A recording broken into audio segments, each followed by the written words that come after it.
This week, we uncover the mystery behind the runaway success book, The Imperfect Storm, by illustrious brother Stephen L. Harrison.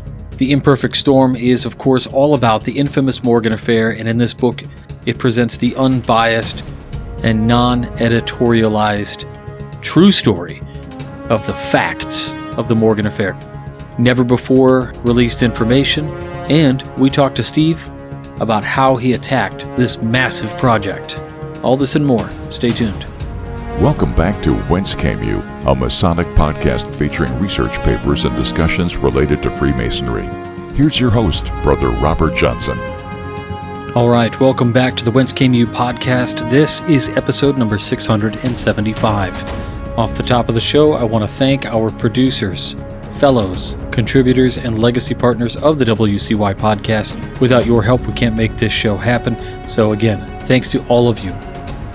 If you're curious on how to help support this show, head on over to the WCYpodcast.com website, click on support the show, and check out the various options. We also have a shop where you can buy any number of curious items and books that I've published. All the funds that we raise go right back into this program. Presentations coming up. The big one is San Antonio Esoteric Summit happening on June 7th, 2025. That's the weekend before Father's Day weekend. That's happening in San Antonio, Texas. Speakers include Jeff Bennett, Ben Williams, Frank Zepp, Dirk Hughes, myself, Rodney McGilvery, and TJ Brumfield.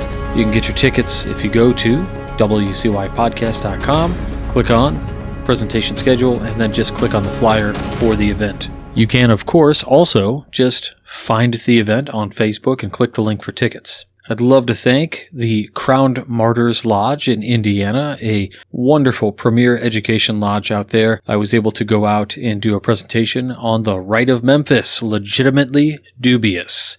It is a history that goes through the who, what, and where of the ancient and primitive Rite of Memphis. It is both decadent, scandalous, and, irregular. But the presentation is great for lodges looking for interesting history within the fraternity. Again, it was a pleasure to do that presentation. Now, at the top of the show, you heard me talk about our supporters of the program. One of our legacy partners is illustrious brother Stephen L. Harrison. Now, Brother Harrison has published a new book, which you may have saw I did a TikTok on, called The Imperfect Storm. Freemasons' Stolen Secrets, the 19th century's most infamous cold case, and the modern-day key to unlocking the mysteries of the baffling crime known as the Morgan Affair. It is, of course, by Stephen L. Harrison, forward by Clifton Truman Daniel. What are people saying about this book? Well, John T. Ruark says The Imperfect Storm blends rigorous research with a gripping narrative that reads like a true crime thriller. Dr. Heather K. Calloway says meticulous research explores Morgan's disappearance and offers fresh insights. Dr. David Nelson, founder and first convener of the Greater Kansas City Interfaith Council, says, not a book, but a library that reveals a dark past of an organization that has been praised, cursed, attacked, and remains active today. Dr. Rodrigo Guzman said a fabulous journey of American Freemasonry's past, a must-read for Masons and non-Masons alike. Of course, there are a number of other great quotes about this book, but listen, we've got a great interview right now with illustrious brother Stephen L. Harrison. Let's get into it. All right, everybody, we are back this week, and I've got a great special guest. He's no stranger to Masonic Education. He's written several books. I know you all have been asking when he's going to be coming on to talk about this new project, and he's here. So, brothers and friends, we've got Stephen L. Harrison on the show this week to talk about his new book, The Imperfect Storm. How's it going, Brother Steve? It couldn't be going better. It's good to hear from you. Yeah, you as well. You know, it was a couple of years ago now, I had said something about the Morgan affair and kind of joked about a project I'd love to do. And you sent me an email and said you were already working on something. And I remember thinking how special and how cool that was. And now it's all come to fruition. And I know I couldn't be happier. It sounds like things are going well with the book. I guess, first of all, let's start with How do you feel now that the project's over? Or is it over?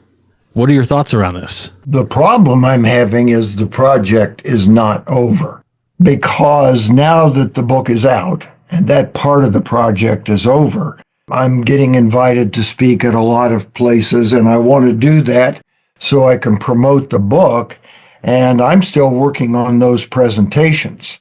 I've actually got it down to, right now, it's 3 presentations, depending on what level you're at as a group with your knowledge of Morgan.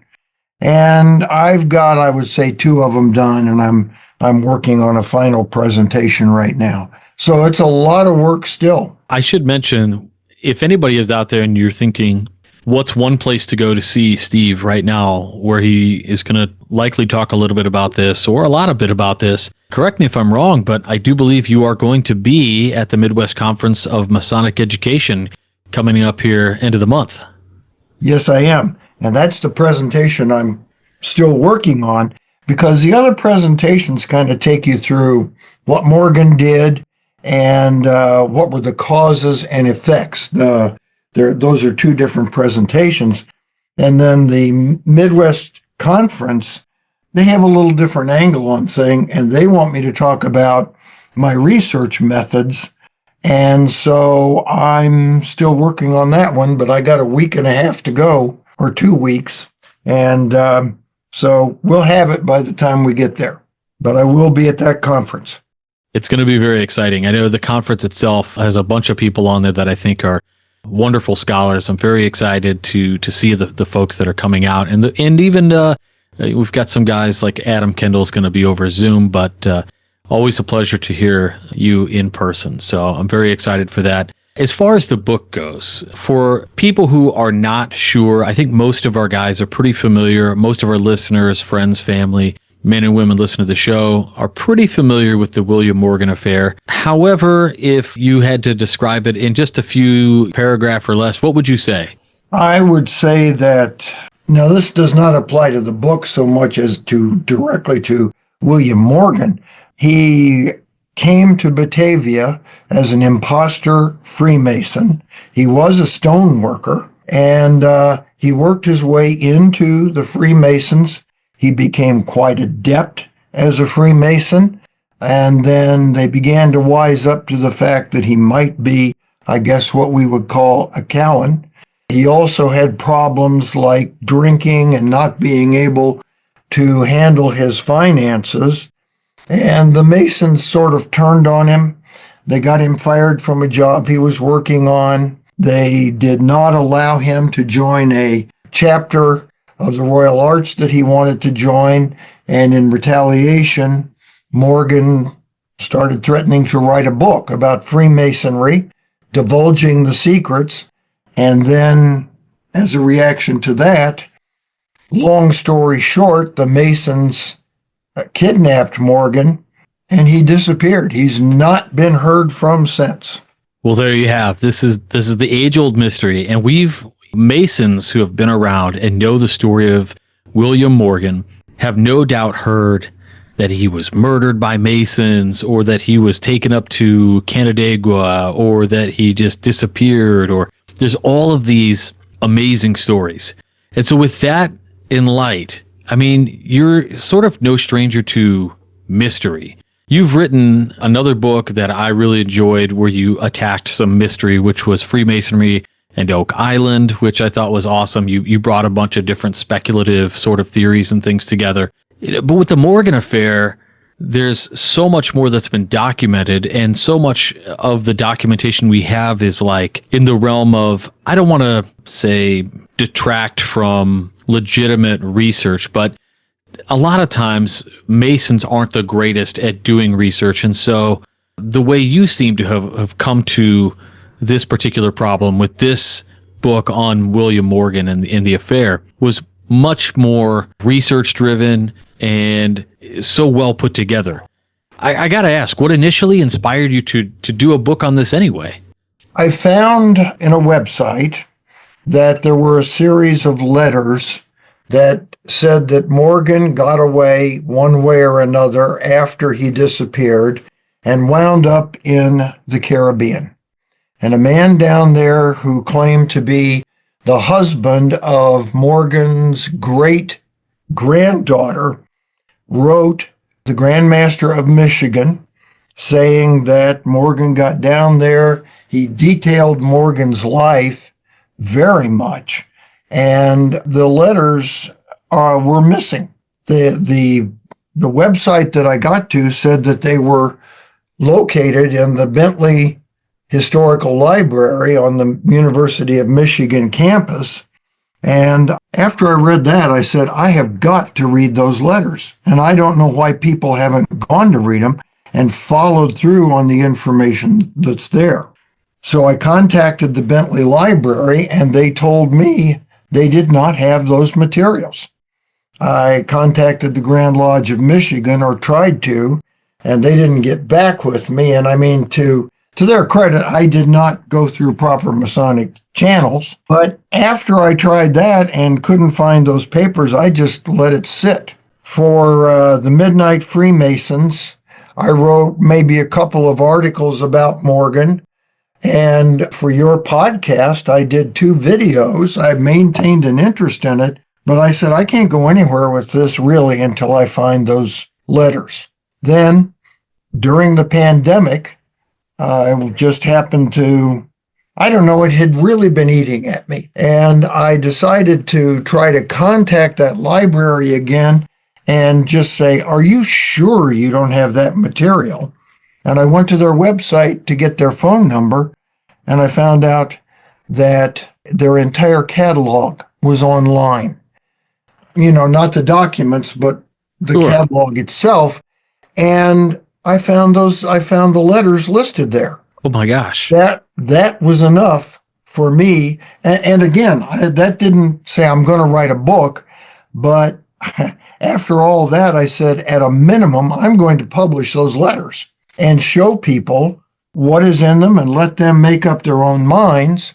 So when I finally got up there, being during the pandemic, I had to sign my life away to get in. And I saw the materials, not just the letters, but the materials that were stored with them. I said, this is going to be a book. So a long-winded answer to your question, that is how I decided that we probably needed yet another book on the Morgan affair. Well, you say yet another book. And I think that the books that are out there, I mean, there are so many, and so many of them are telling the same stories with some sort of, you know, there's editorializing that goes on and that kind of thing. I seem to recall a few books. In fact, recently I inherited a bunch of Masonic books from a Masonic library that went bottom up. And so one of the books was printed by the MSA's small book series, and it was a small book on the Morgan affair, and it essentially just tells a lengthier version of the story you just gave, but it's just that story that gets told over and over again without any sort of, you know, it's this great Masonic mystery. And mysteries are great because they help us envision and keep us interested, and sometimes when the mystery is solved, you kind of don't want it to be over, right? And with this, certainly it sounds like a lot has gone into the book process.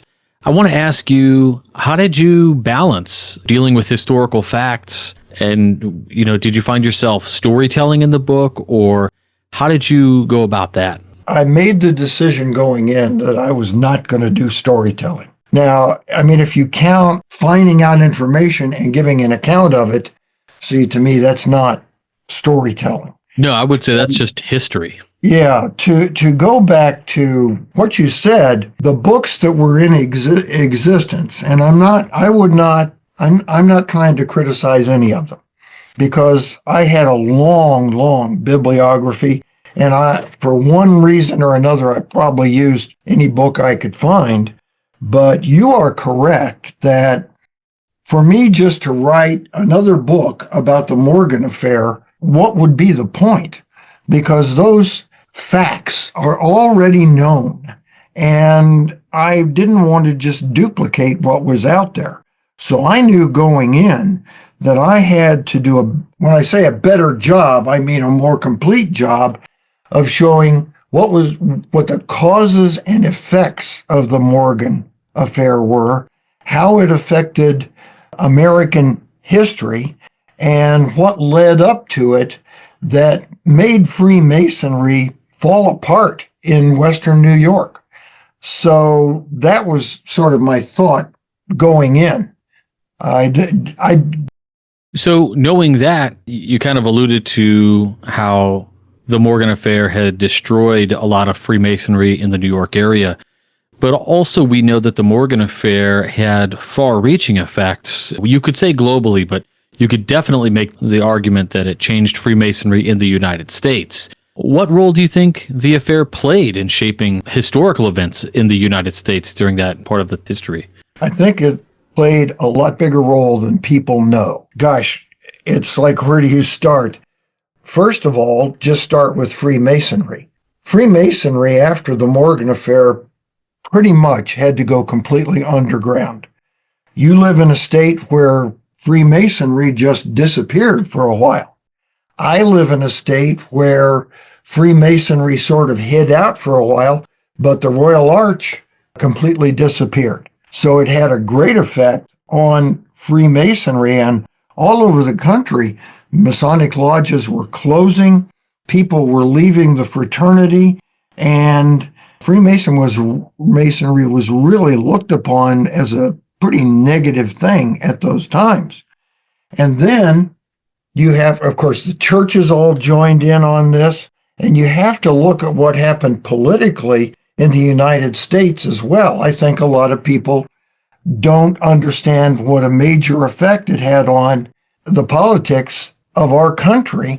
I think a lot of people who have studied the Morgan Affair know that the anti-Masonic Party came on strong in about 1832 and actually had a presidential candidate who, in fact, won some electoral votes. But even beyond that, you had the people that had been participating in anti-Masonry who they didn't stay with the anti-Masonic Party, but they still were a factor in American politics. They moved into other parties. The anti-Masonic Party kind of merged into the Whig Party, which frankly merged into the Republican Party. And throughout the remainder of the century, you had people in those offices that were carrying out anti-Masonic agendas. So it had quite an effect on the politics too, and of course the people.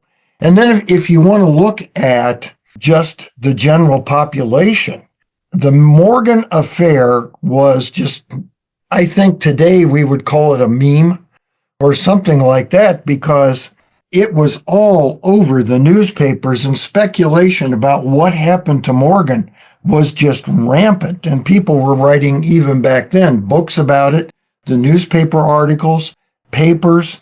And I think it was probably in this country, now I'm not comparing the two events, but it was probably as well known as, say, 9/11 was known. Everybody knew about the Morgan Affair. So I guess that's an example of how it had such a big effect on the people of the United States back then. The irony is your great-great-great-grandfather knew all about the Morgan Affair, and that was true throughout the remainder of the century. And now today, hardly anybody knows about it unless you're part of the Masonic fraternity.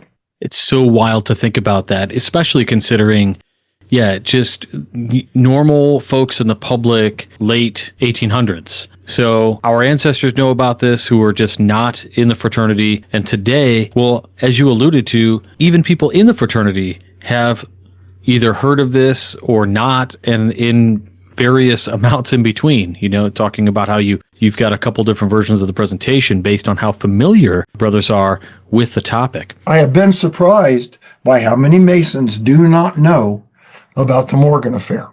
Which to me is really interesting. I find that there are certain parts of our fraternity's history that are fundamental to a modern Mason to understand. I think certain states have great tender books or candidate books that go through a lot of the topics after each degree, whether those are historical pieces of information, how Grand Lodges started, and certainly, in Illinois' work, we have in one of our books that we give a candidate, it gives a detailed account of the Morgan affair as well.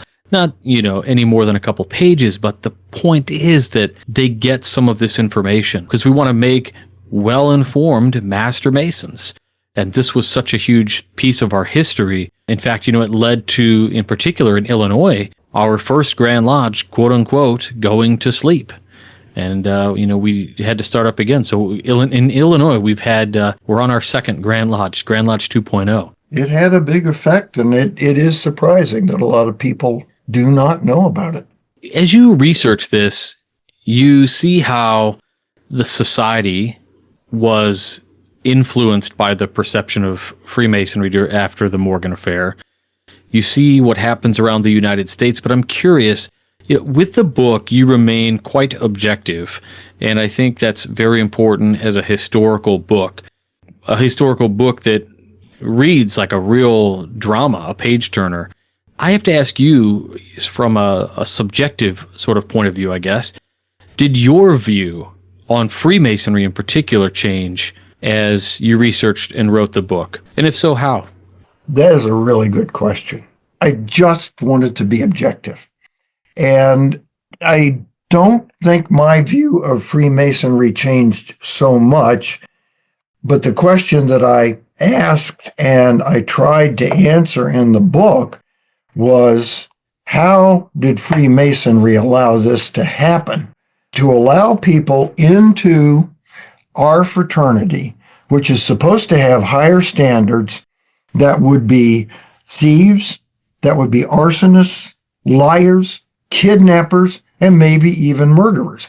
What in the world were they thinking back then that we had that kind of person in our fraternity? So I, as I said, tried to remain as objective as I possibly could, especially going through some of the other aspects of the book, like the Morgan sightings. I didn't want to form any opinion. And I guess I stayed pretty steady in my view of Freemasonry, with the exception is I was just so confused as to how it could happen. But we really explore that in the book, and I think we've got some answers for the readers. For me, writing a story like this, one of the most challenging things, I believe, for me would be not giving my own opinion or sort of offering an Aristotelian argument for something, well, if we can take this thing and then this proves this, then it's, this, and together these things sort of implicate this theory. That's where I think I would have perhaps the largest challenge writing something like this. What was the most challenging part of the writing process on this particular book for you? I think just getting the thing out the door. I feel like this book was 95% complete for about a year. And as you know, I consulted with you and the guys from the Round Table and Chad Kopinski and a number of other guys that were very helpful to me. But there was sometimes a communication lag, or I needed to get a hold of somebody and I couldn't. And it was just the process of getting it out the door.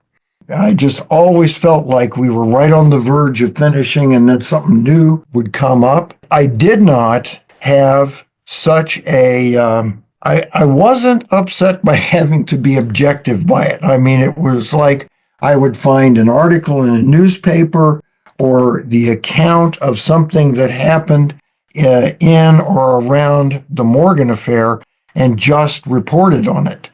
You always, I guess I would have to say too, as a Freemason, you always hope that the Masons did not kill William Morgan, but I was not going to go there unless I had complete proof that that was true. I found that every time I read anything about the Morgan affair, I always thought how wild it would be if we found something that said we did it. And at the same time, I was terrified when you were writing this book that we would find something like that, but also just on the edge of my seat. The implications of something like that are ground, earth-shattering for anybody in the fraternity. And it brings back, I think one of the things this book does is it re-educates and even reinvigorates the story and allows Masons coming into the fraternity today, both seasoned and young, to read something new about something that was fascinating.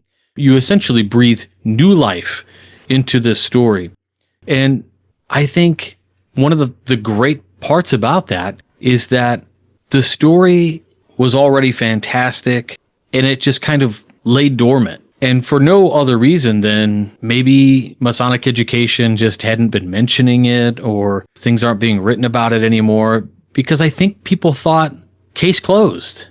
But I think with this book, now maybe it's case closed. What do you think? Well, I knew going in, especially after I read what was in those letters, and I will say, and I won't say too much more about it, finding what I found filed along with those letters, that there was going to be new information come out about the Morgan affair in this book that either hadn't been talked about in decades or even at all. So I was able to at least go down that path as I, again, tried to come up with something new. And there is definitely new material about the Morgan affair in the book that I was on another podcast the other day that we talked about another aspect of it that kind of surprised the host, who I think was very knowledgeable about the Morgan affair. So we go back to the fact that I knew I could not write a book that told the same story as everybody else had been telling about the Morgan affair, but that I needed to come up with brand new material, a brand new aspect on things, or it just wouldn't be worth getting out there, wouldn't be worth the time to write it. And I think that's what we did in this book. I totally agree with you. I mean, had you even just written a prologue, published the 3 letters, and an epilogue, it would have been worth it. Right? But at least nobody would have to spend 15 years like I did trying to find those letters. Yeah. So, I mean, it is a work of art. If you're out there thinking today, like, oh, another Masonic book, this isn't the one that you get and then you just put on the shelf. I think the book is laid out in a great way. It gets right into it. I'm a sucker for like a well-produced book as well. So the guys listening, this is a hardcover book, dust jacket, great cover to it. It's very striking. You get the Morgan statue, the storm in the background. How did you come up with the title, The Imperfect Storm? Well, I think everybody knows what a perfect storm is, and that is where you have many, many things that are just coming together at the right time, that there's going to be a major, major storm. And if you took one of those things out, if you took a degree out of that perfect storm, you're still going to have quite a storm. It was an imperfect storm because the Masons, first of all, made the wrong decision at every turn. Every step they took, they made the wrong decision. And there were not a number of things coming together. It was like if they had just backed off, just done that one thing, we wouldn't even be talking about William Morgan today. DeWitt Clinton, if there's a hero in the book, it may be him, because at the time he was the General Grand High Priest of the General Grand Chapter, and they took Morgan's materials to him and told him what was going on. And DeWitt Clinton said, and he's a powerful Mason, he said, here's what you guys, I want you to do. At the time, Morgan was in prison at Fort Niagara. He said, I want you to let him go.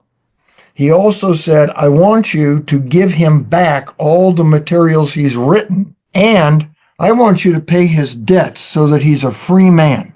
If they had done that, just that one thing, follow DeWitt Clinton's orders or request, maybe we should call it, there would have been no Morgan affair. He would have written that book, and like all the other books that were out there that gave up Masonic secrets, it would have just faded into history. To me, it's like when people say, if you could go back in time and do one thing or see something or change one thing you did, it's that root cause, right? Just follow the order that you were supposed to do. And here we are, so many years later, dealing with a world where the Morgan affair happened, and there were, I can't say trickle down effects. I mean, just trickle everywhere effects. You had the entire political landscape upended, and even the views and opinions and policies of people who believed in a anti-Masonic agenda would necessarily have other things that they worked toward and influenced other people they worked with, whether they were part of that party or not. And so it forever changed American politics. I mean, this is bigger than, would you agree that it's bigger than even Masonry? It's American history. Well, it is American history, and you said it changed politics. We may have come up with it at some point in time, but the Anti-Masonic Party was the third political party in the United States. And not only that, up until that time, parties chose their presidents by congressional Congress. The Anti-Masonic Party didn't have enough people in Congress at the time to do that, so they decided to have a convention. They are the party that started other political parties having their political conventions and choosing their presidents that way. So there's another effect that this whole affair had on American history, and it was a big deal. You talked about one of the libraries where you were able to pick up these letters. Were there any other particular databases, digital archives, or libraries that were particularly helpful in your research for this book? Certainly. And again, your listeners probably know about many of the things that I used, and anything from internet searches to, well, toward the end, even a little bit of AI. Although you look back 3-4 years ago when I was working on this, AI was not in very good shape. So I've made the comment, this is the last book that was not written with AI.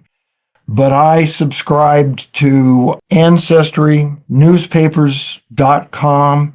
There is a good many newspapers also archived at the Library of Congress, and a lot of old books that I found on Google Books and a couple of other places. And then for physical copies of books, I think I got the ones that I couldn't find on Amazon, I got at Abe Books, which again, a lot of your readers probably know about, and probably a number of other sources as well. It's just, I would use anything and everything that would get me more information about the Morgan affair. Okay, so you got all of these resources and you have so much material to put in this book. I feel like if you had put in everything, you would end up with, a director's cut like Lord of the Rings or something. I'm curious how you prioritized which events and facts and things you included, given the vast amount of information that you were likely dealing with. Number one, I did not want to dwell too much on the actual events from the time Morgan hit Batavia until the time he disappeared. Now, you got to write that story. You've got to include it in any book you're going to write about Morgan. But I did not go into the detail that some other authors have gone into. The primary example is Stephen Defoe on his book on Morgan. He practically takes you through every breath that William Morgan took during that time. In fact, if you've read his book, I think it's like 475 pages or something like that. Each section like starts with a date, and then he'll go through everything that happened on that date. And I knew that I had to synthesize that and not put all of that kind of material. I had to do a job where I could summarize what happened and then move on. So the first part of that is I did not want to dwell on the part where between the time he hit Batavia and the time he disappeared, and yet I had to get the full story out.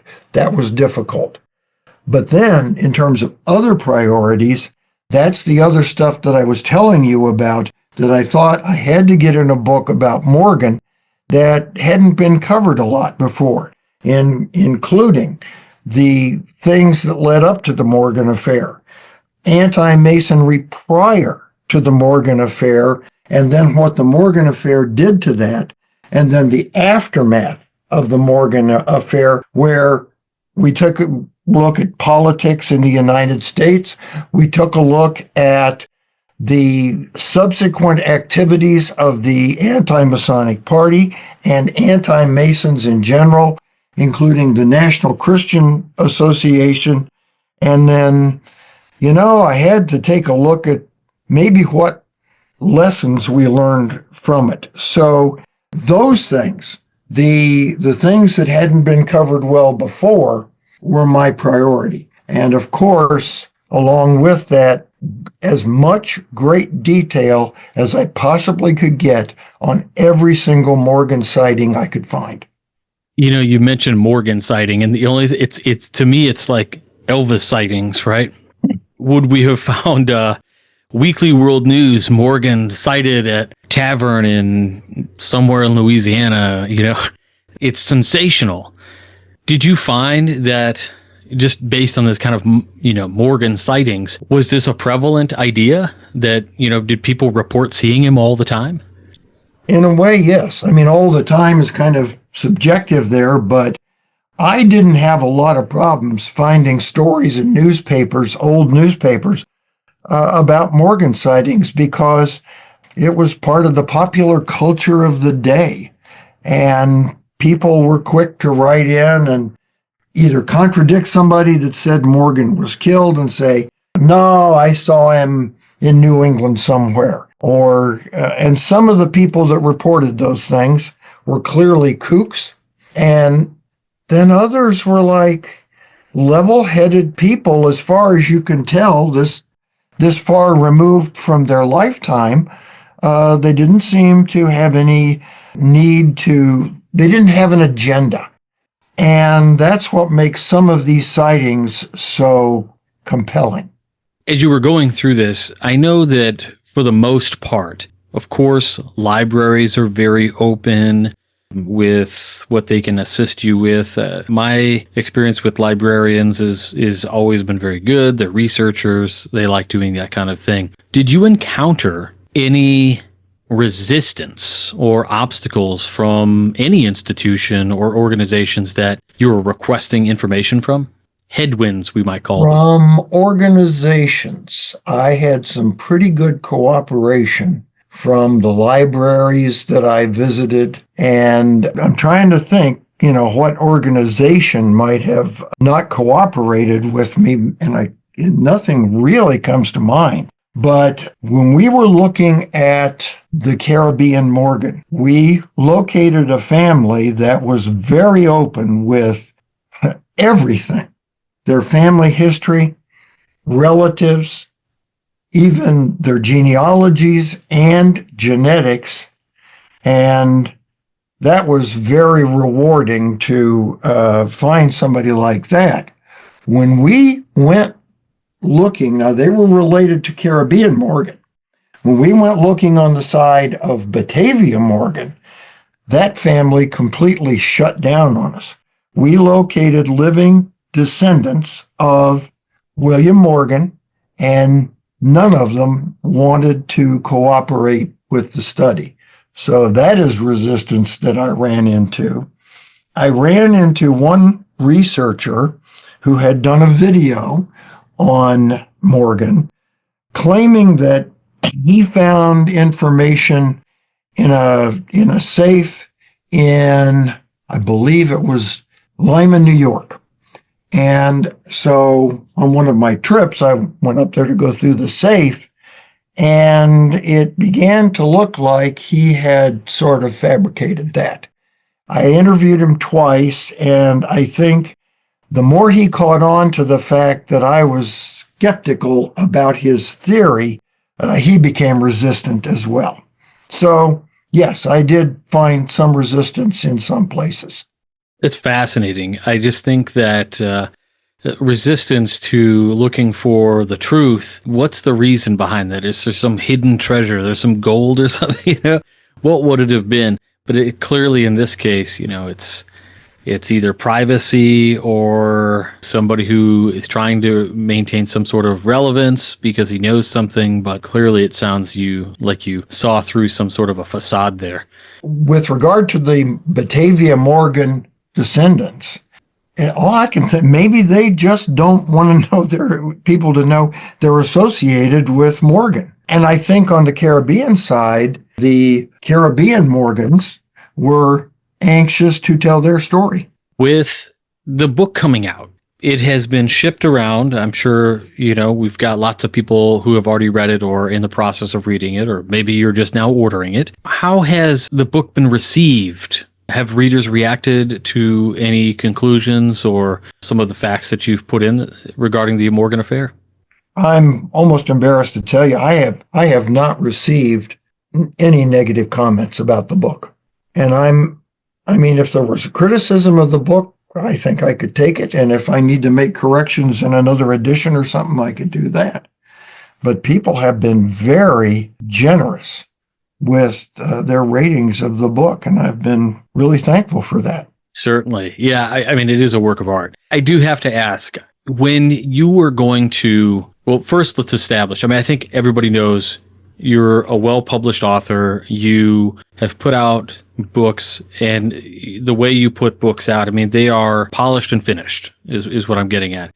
When you decided to do this book on Morgan, I feel like there would have been somebody, in the circles that you are in, authors and researchers, was there anybody who, you don't have to name them, but did you get anybody who said, no, there's nothing to that story, or tried to dissuade you from digging into this? Man, I'm glad you asked that question. There was not a lot. But part of the reason for that was I knew I was getting into writing a book on Morgan, that a lot of people would look at what I was doing and saying, Steve, not another Morgan book.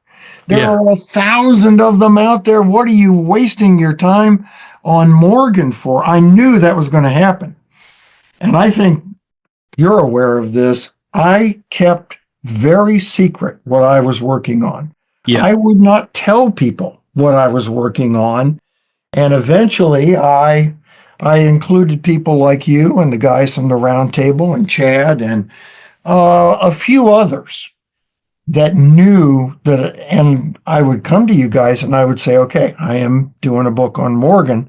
Please don't let this out. I didn't want it to get around.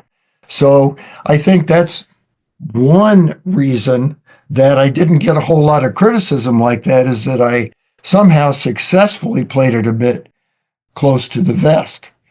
I did have one very good friend who, when I told him, this was very early on, he gave me that reaction. No, Steve, don't do that. And so I kind of let it go and things went secret. And then once the book was out, I went back to him and I showed him the book, and he wound up writing a very good review of the book. So it turned him around, and I was very happy to see that too. He is one of the people in the front of the book. There are about 20 people listed that I tried to thank. Yeah. And again, you're among them. Those are just about the only people that knew what I was working on. And I'm very grateful that they respected the fact that I didn't want to pass it around. I am curious if during the research process, did you encounter in-hand conflicting reports? Like, did you always hear something that you had read and then had something, another document that directly conflicted it? And if so, how did you reconcile those things? Well, to answer your question directly, yes, I found conflicting reports, a number of them. And how did I reconcile them? I just reported them. Remember, I'm trying to be objective here. There are a number of them I could use as examples, but a guy named Whitney reported to Thurlow Weed, step by step, told him how they killed Morgan. But then he turned around and reported to Rob Morris an entirely different story, claiming the Masons did not kill Morgan.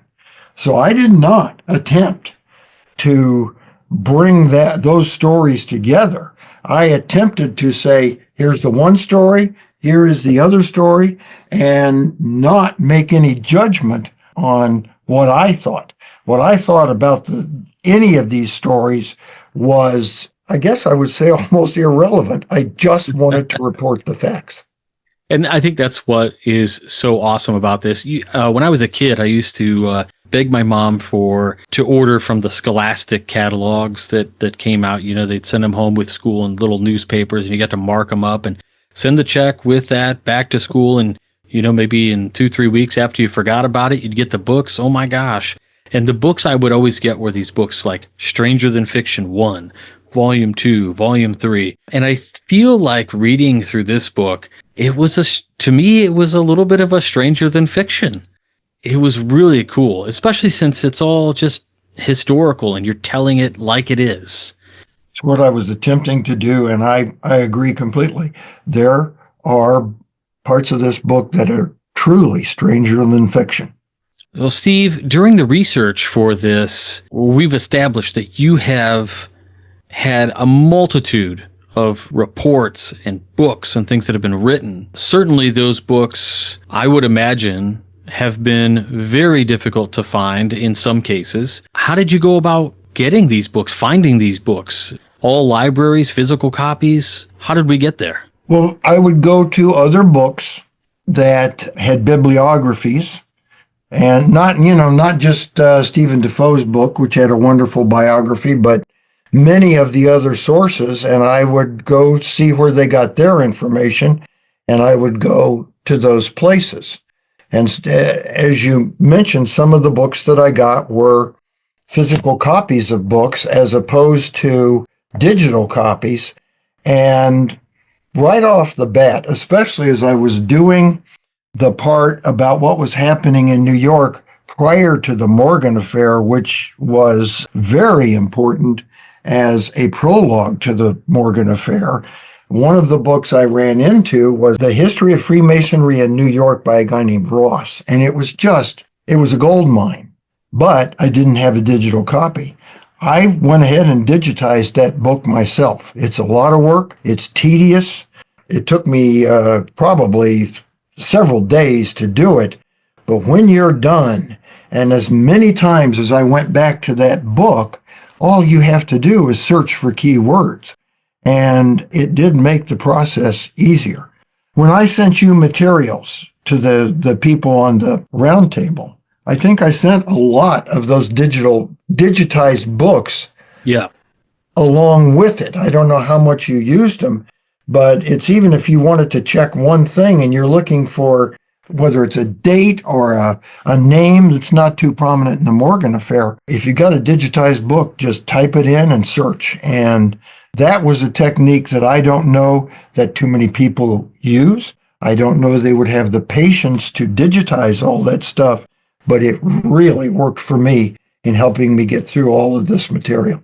Given all the materials, the book is out, we've established that you're going to be presenting on some of the research elements of this and how you came about at the Midwest Conference in a couple of weeks here. And for those plug for the Midwest Conference, go to mcme1949.org and click on events, get your tickets. I think they still might allow you to buy your tickets. I don't know how well the hotel's booked up now, but it is going to be an epic conference. It's happening May 2nd, 3rd, and it will probably, the 4th is on there, but I'm not sure how many people will stay for the Sunday. But it's going to be a great evening and a whole day, really, to view these things. But other than this presentation on this, and you've got a couple other presentations about the Morgan affair based on Brother's knowledge of it, about how many times have you presented this so far, and what are your big takeaways? What are the things that guys are curious about? What do you think?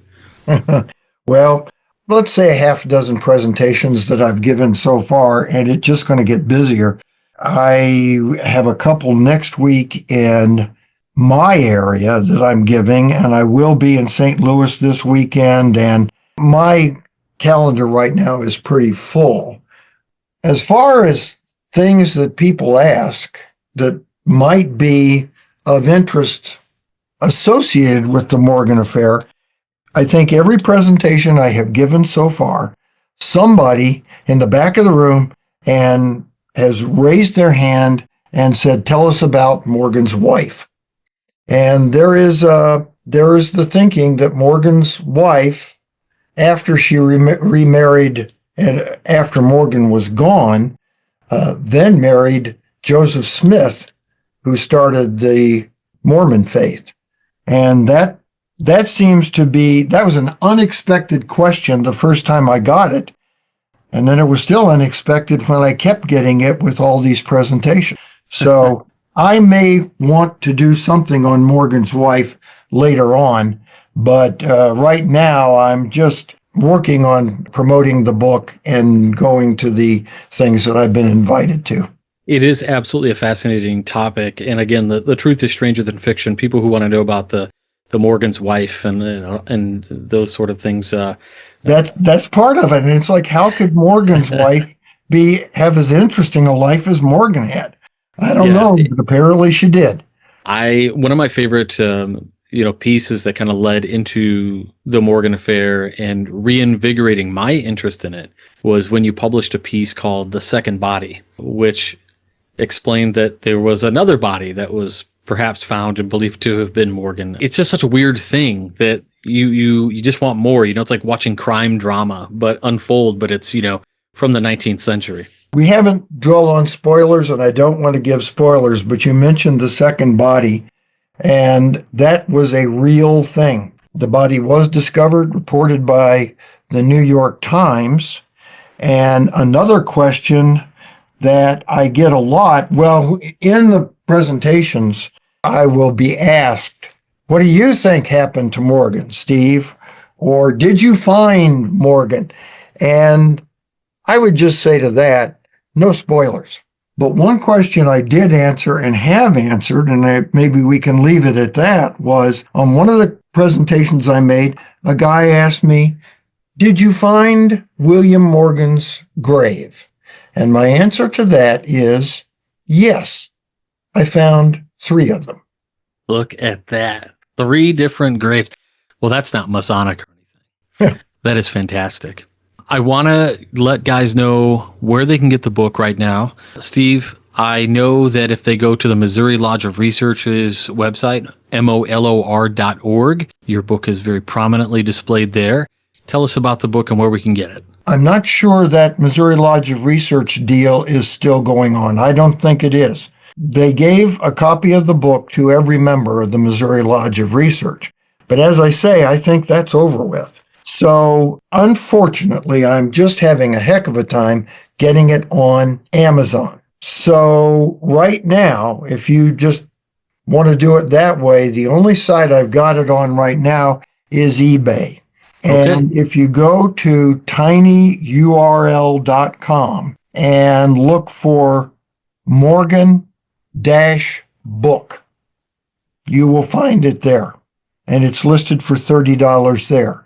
If you happen to come to one of my presentations, I've got the books there, $25, no shipping, no nothing. So right now you can get it on eBay, or you can get it when I'm at a presentation. Or if you want to just send me your address, name and address and particulars that would let me send it to you, I will do that. And that price would be $30 because I got to include the shipping, and you can Venmo me the money or PayPal. Awesome. Well, I can't wait until it gets out into the mainstream. You guys can just click on it, but we'll make sure we have links to all of it so guys can access it in a click or something via the show notes for this episode as well. You're going to have the books, obviously, at the Midwest Conference, and likely at the next couple events you'll be happening next week, yes, in your area? Absolutely. I will have them at all events. And again, then no shipping or anything like that on the price of the book. What about lodges of research? Like, we've got a lot of guys who listen to the show, members of their local lodges of research for their, Grand Lodge or whatever. Can they get in contact with you? Perhaps, I think this would be a great book to provide membership with for those particular organizations. I would be happy to do that. We kind of looked into offering deals to the lodges of research. Yes, I would be happy to work with lodges of research, and maybe we can work something out, and I would be happy for them to contact me. Wonderful. Well, there you have it, everybody. If you've got questions, additional questions you want me to ask Steve, shoot them over to my email, or you can email him direct, likely as well. But I'll make sure I get some answers from Steve, and if we get enough questions, we're going to just get him back on the show. And I'll probably get a few words with Steve. I'm hoping to get some words with him at the Midwest Conference as well. Really looking forward to seeing you here in a couple weeks, Steve. And I'm looking forward to that too. Well, everybody, Brother Steve, thank you again for joining us. And for everybody out there, thanks for listening. And let's check this book out. It is for sure a bestseller. Thanks, Steve. Thank you. All right. How about that? Again, all the links to what we talked about in the interview we will have in the show notes, including a link back to where you can get the book right now. I want to thank illustrious Brother Harrison for both his assistance with the production of this podcast, as well as taking some valuable time out of his schedule to bring us information about this book and to talk candidly about it and the process of putting it together. That's all for this week. I want to thank our producers, fellows, contributors, and legacy partners one more time. Again, if you are curious on how to support the WCY podcast, head on over to the website, wcypodcast.com. Click on Support the Show and check out all of the options. I hope to see many of you at the Midwest Conference of Masonic Education happening next week. Kicking it off this upcoming Friday with dinner at the Rathskeller. So looking forward to seeing all of my brothers, fellows, and sisters who may show up for that event. Again, thanks again, and we'll see you there. Until next week, stay on the level. For Whence Came You, I'm Robert Johnson. Take care. You've been listening to Whence Came You, a Masonic podcast featuring research papers and discussions related to Freemasonry with your host, Brother Robert Johnson. Be sure to join us for our next edition.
WCY Media.